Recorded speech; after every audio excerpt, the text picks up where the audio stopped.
ലഹരിക്കെതിരെ കർമ്മ പദ്ധതിയുമായി UDF സർക്കാർ. ഓപ്പറേഷൻ തൂഫാൻ എന്ന പേരിൽ മയക്കുമരുന്ന് വേട്ട ആരംഭിക്കും.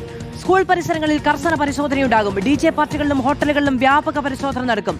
ജൂൺ 1 മുതലാണ് കർമ്മ പദ്ധതി ആരംഭിക്കുക എന്ന് ആഭ്യന്തരമന്ത്രി രമേശ് ചെന്നിത്തല വ്യക്തമാക്കി.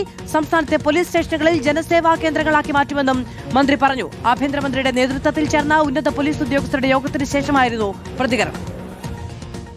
Operation Toofan the narco hunt എന്ന പേരിൽ ഒരു പദ്ധതി കേരള പോലീസ് ആരംഭിക്കുകയാണ്. കേരളത്തിലെ മയക്കുമരുന്നിന്റെ വേര് അറക്കുക എന്നുള്ള ലക്ഷ്യത്തോടെ കേരള പോലീസ് വരും ദിവസങ്ങളിൽ അതിശക്തമായ ഓപ്പറേഷൻസ് ആരംഭിക്കാനുള്ള തീരുമാനമാണ് എടുത്തിരിക്കുന്നത്. ഹരിമോഹൻ വിവരങ്ങളുമായി ചേരുകയാണ്. ഹരി, എപ്പോഴും എല്ലാ മയക്കുമരുന്ന് കേസുകളുമായും ബന്ധപ്പെട്ടും എല്ലാവരും ചോദിക്കുന്ന ഒരു ചോദ്യമാണ്, ഒരാളെ അറസ്റ്റ് ചെയ്തിട്ടുണ്ടെങ്കിൽ അത് എവിടെ നിന്ന് വന്നു, എവിടെ നിന്നാണ് ഉറവിടം എന്നത് സംബന്ധിച്ച പിന്നീട് അന്വേഷണം ഉണ്ടാകുന്നില്ല എന്നുള്ളത്. ഇപ്പോൾ മറ്റു സംസ്ഥാനങ്ങളിലെ DGPമാരെ അടക്കം കൂട്ടിച്ചേർത്തുകൊണ്ട് അവരുമായി സഹകരിച്ചടക്കം ഇവിടെ ഓപ്പറേഷൻ തൂഫാൻ നടത്താൻ പോകുന്നു. ലഹരി മാഫിയയോട് നേരിട്ടൊരു യുദ്ധപ്രഖ്യാപനം നടത്തുന്നു ആഭ്യന്തര വകുപ്പ്.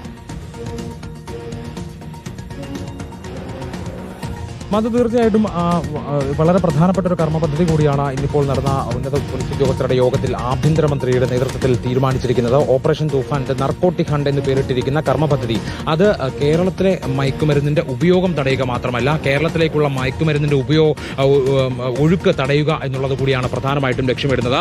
ആ ഒഴുക്കെന്ന് പറയുന്നത് അത് മറ്റ് സംസ്ഥാനങ്ങളിൽ നിന്ന് അയൽ സംസ്ഥാനങ്ങളിൽ നിന്നൊക്കെ തന്നെ വലിയ രീതിയിൽ മയക്കുമരുന്ന്, ലഹരി മരുന്ന് കേരളത്തിലേക്ക് വരുന്നുണ്ട് എന്നുള്ള ഒരു വിലയിരുത്തലിന്റെ കൂടി അടിസ്ഥാനത്തിലാണ് അത്തരത്തിലൊരു തീരുമാനം. അതുകൊണ്ട് കേരളത്തിന്റെ സംസ്ഥാന പോലീസ് മേധാവി മറ്റ് സംസ്ഥാനങ്ങളിലെ DGPമാരുമായി സംസാരിച്ചുകൊണ്ടാണ് ഈ മയക്കുമരുന്നിന്റെ വേരിറക്കാൻ വേണ്ടിയുള്ള, കേരളത്തിലേക്കുള്ള മയക്കുമരുന്നിന്റെ ഒഴുക്ക് തടയാൻ വേണ്ടിയുള്ള ഒരു കർമ്മ പദ്ധതി, ഒരു രൂപരേഖ തയ്യാറാക്കുക. അതിന്റെ അടിസ്ഥാനത്തിൽ കൂടിയായിരിക്കും ജൂൺ 1 മുതൽ ഈ പദ്ധതി നടപ്പിലാക്കുക. വിദ്യാഭ്യാസ വകുപ്പുമായും എക്സൈസ് വകുപ്പുമായും കൂടി ആലോചിച്ചുകൊണ്ട് അവരുടെ കൂടി സഹകരണത്തിലായിരിക്കും ഈ കർമ്മ പദ്ധതി എന്നുള്ളത് കൂടിയാണ് ആഭ്യന്തരമന്ത്രി രമേശ് ചെന്നിത്തല വ്യക്തമാക്കിയിരിക്കുന്നത്.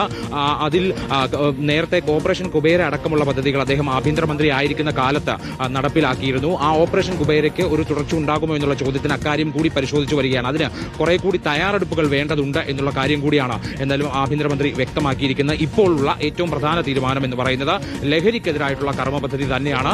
അദ്ദേഹം അത് SP മുതൽ സംസ്ഥാന പോലീസ് മേധാവി വരെയുള്ള ഉദ്യോഗസ്ഥർ പങ്കെടുത്ത യോഗത്തിലാണ് അത്തരത്തിലൊരു തീരുമാനത്തിലേക്ക് എത്തിയിരിക്കുന്നത്. അതിന്റെ ഒരു രൂപരേഖ തയ്യാറാക്കാൻ കൂടിയുള്ള നിർദ്ദേശം ഉന്നത പോലീസ് ഉദ്യോഗസ്ഥർക്ക് നൽകിയിട്ടുണ്ട്. അതായത് ജൂൺ 1 മുതൽക്കാണ്, അതായത് പ്രധാനമായിട്ടും സ്കൂളുകൾ കേന്ദ്രീകരിച്ചുകൊണ്ട് ആദ്യം ഒരു പരിശോധന അടക്കമുള്ള കാര്യങ്ങൾ ഉണ്ടാകുമെന്ന് കൂടി അദ്ദേഹം പറയുന്നു. അതായത് താഴെത്തട്ട് മുതൽ, അതായത് സാധാരണ പുകയില ഉൽപ്പന്നങ്ങൾ മുതൽക്ക് ഹൈബ്രിഡ് കഞ്ചാവ്, അതുപോലെ കെമിക്കൽ ലഹരിയുടെ ഉപയോഗം അല്ലെങ്കിൽ വിപണനം വലിയ തോതിൽ സംസ്ഥാനത്ത് കൂടിയിട്ടുണ്ട്. അപ്പോൾ ഈ കെമിക്കൽ ലഹരി വരുന്നത് എവിടെ നിന്നാണ് എന്നതടക്കമുള്ള കാര്യങ്ങൾ കണ്ടെത്തുക എന്നുള്ളത് കൂടി ഈ കർമ്മ പദ്ധതിയുടെ ഭാഗമാണ്. അതിനാണ് ഈ മറ്റ് സംസ്ഥാനങ്ങളിലെ പോലീസ് മേധാവിമാരുമായി ഒരുമിച്ച് കൂടി ആലോചിച്ചുകൊണ്ട് അതെങ്ങനെയാണ് അതിന് തടയിടാൻ കഴിയുക, അല്ലെങ്കിൽ അതിന്റെ റൂട്ട് എങ്ങനെയാണ് മുറിക്കാൻ കഴിയുക എന്നുള്ള കാര്യം പരിശോധിക്കും എന്നുള്ളത് കൂടിയാണ് അറിയുന്നത്. അതിന് ലഹരി മാഫിയക്കെതിരായ വലിയ പരിപാടികൾക്ക് തുടക്കം കുറിച്ചിരിക്കുകയാണ് ആഭ്യന്തര വകുപ്പ്. പ്രഖ്യാപനവുമായി ആഭ്യന്തരമന്ത്രി രമേശ് ചെന്നിത്തല.